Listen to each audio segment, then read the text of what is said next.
Welcome to the Spy Collection. My name is Anastasios and this is the third part of the allegedly leaked CIA intelligence update from March 1st, 2023.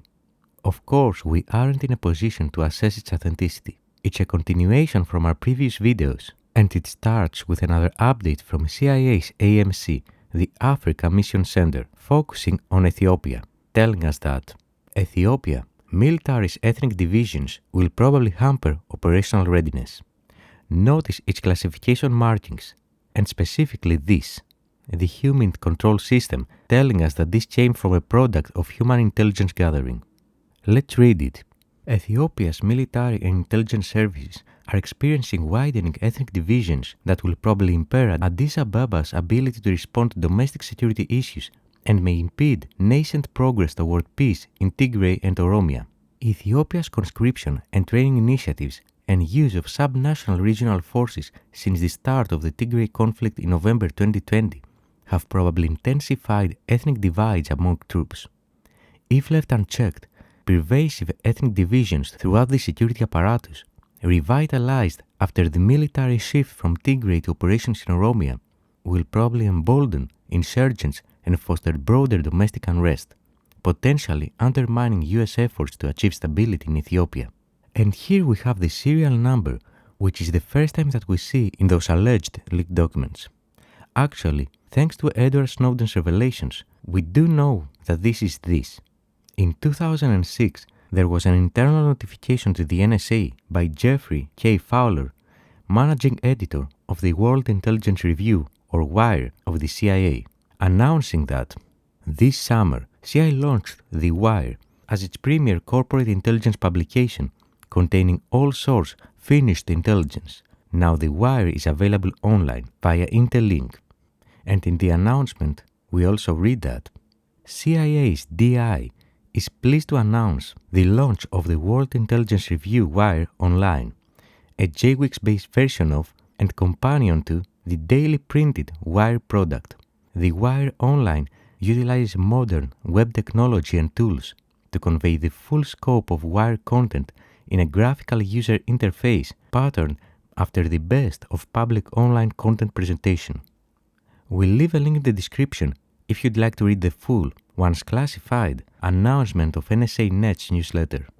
Back to our CIA Intel update, the next section comes from the Western Hemisphere Division of the CIA, and it starts with an update on Colombia titled President Signs Ceasefire Protocols Degree for Peace Talks with FARC-EP. As you'll see by the serial numbers at the end of it, this was the result of the NSA intercepting and decrypting communications in Colombia, including utilizing the NSA's internet surveillance capabilities. The update said, as of mid-February, Colombian President Petro signed the ceasefire protocols which would facilitate peace talks with the Revolutionary Armed Forces of Colombia, People's Army, FARC-EP, though capture orders for the planned FARC-EP attendees remained in place. The FARC-EP's planned attendees remained on standby to relay their pickup coordinates, though would continue moving to avoid death or capture until the capture orders were lifted and the signed ceasefire protocols were initiated. The last section of this page was from the CIA's cyber section, coming from SIGINT, and it was titled Pro-Russia Hacking Group Gains Access to Canadian Gas Infrastructure. The update said that a pro-Russia hacking group is receiving instructions from a presumed Federal Security Service FSB officer to maintain network access to Canadian gas infrastructure and to wait for further instruction. On February 25th, the cybercriminal group Zarya shared screenshots with FSB officers, alleging capability to increase valve pressure, disable alarms, and initiate an emergency shutdown of an unspecified gas distribution station. The FSB officers anticipated a successful operation would cause an explosion at the gas distribution station and were monitoring Canadian news reports for indications of an explosion. If Zarya succeeded, it could mark the first time the IC has observed a pro-Russian hacking group execute a disruptive attack against Western industrial control systems. And it continues that on February 25th, Russia-based cyber actors compromised a Canadian IP address associated with a Canadian gas pipeline firm and claimed that sufficient damage had been done to cause profit loss to the company, according to Signals Intelligence. According to the cyber actors, their intention was not to cause loss of life, but loss of income for Canadians. As of February 27th, the cyber actors maintained access to the IP address and were on standby for further instructions. For this one, we actually do know that it's real. Here is a publication from The Record where we read that, following media coverage, Canada's Prime Minister Justin Trudeau gave what appeared to be a thematic statement to journalists regarding cyber attacks targeting critical infrastructure in general.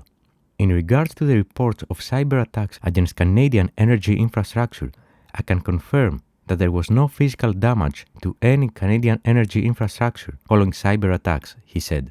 A spokesperson for the Prime Minister's office said they had nothing further to add when asked if this statement was intended to describe all cyber attacks Canada's energy infrastructure had faced, or just the consequences of the incident covered in the leaked intelligence.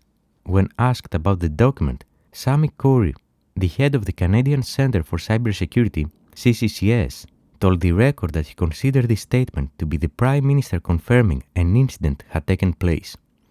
I can't comment on the leaks themselves, but we know that there are cyber powers such as Russia that have the capability to affect the physical world, said Corey, speaking at the Cyber UK conference in Belfast last week.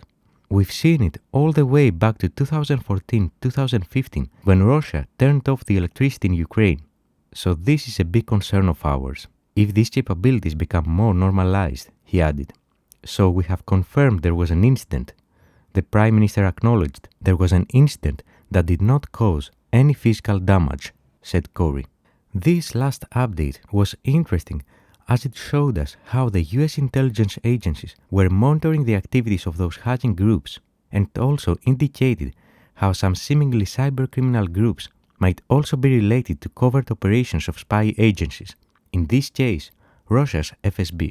Apparently, we do not know how the NSA was able to intercept the communications of members of that group with a presumed FSB officer, but regardless, if you are interested, we might cover some cybercriminal groups like that in the future. Just let us know in the comment section. And that was our today's artifact. Quite different from the previous ones, but still with the same objective, keeping the US government officials informed about what's happening around the globe that could affect the United States, especially in terms of its foreign policy and international relations. This update gave us a rare view into how the CIA's wire reports look like, how the CIA was spying in Ethiopia's military, that the NSA was intercepting and deciphering communications in Colombia, utilizing, among others, their internet tapping capabilities, and also how Russia's FSB was behind the scenes of a cyber intrusion of a cyber criminal group which had access to a Canadian critical infrastructure facility. All of them are great examples of a world hidden from plain sight, since in the spy world, nothing is as it seems.